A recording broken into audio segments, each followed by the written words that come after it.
Rimarau uri Māori e kāinga kore ana ki te urupū o Ahitereiria. Nā, ko te nui ngō rātou I haere ki Ahitereiria ki te aruaru I te koura me te hiriwa. Engari, ko te noho ki ngā huarahi te otinga ake. I kōrero Anzac Pikia ki te rōpū Māori e āwhina ana I te hunga kāinga kore Māori, o tira I te hunga kāinga kore katoa o te urupū. E whaia ana te moemoea, engari mo etihi he moemoea noi hou. It really gets to me to see our rangatahi on the streets.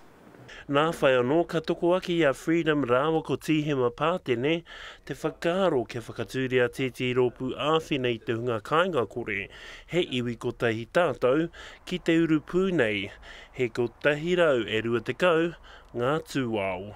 We do get like people that have real big families and living like 12, 13 odd children. I go out and feed the homeless and needy all around Perth. I clothe them, educate them, find them jobs, accommodate, and just push them for a positive and better future.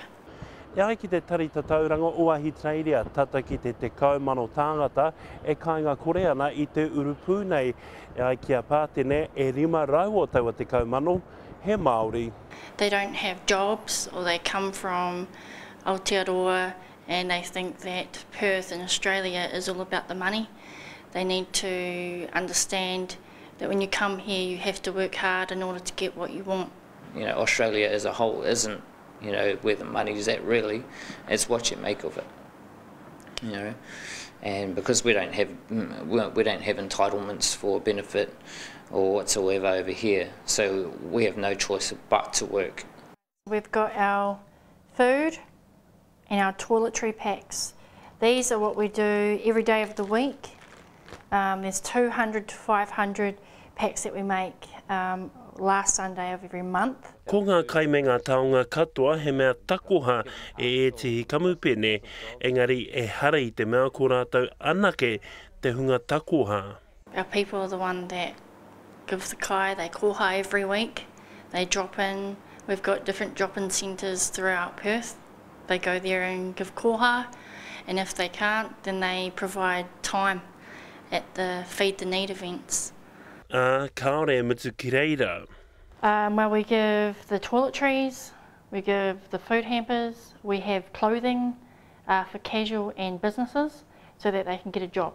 Hats, socks, shoes, underwear, undergarments. We do food hampers for needy families, pamper hampers, toiletry hampers, electronic, stationery, baby hampers, footwear. We do vouchers. Kei te mōhio pūa Tihema Pātene ki te kāinga koretanga I whai mahia ki konei, engari mo te ono marama noi ho. I couldn't find me another job, so I eventually ended up homeless by the time Freedom came over. So yeah, we knuckled down. We stayed at a couple of friends' houses that we had just met, and we were also staying on the streets as well. And then I landed a job, and then haven't looked back ever since.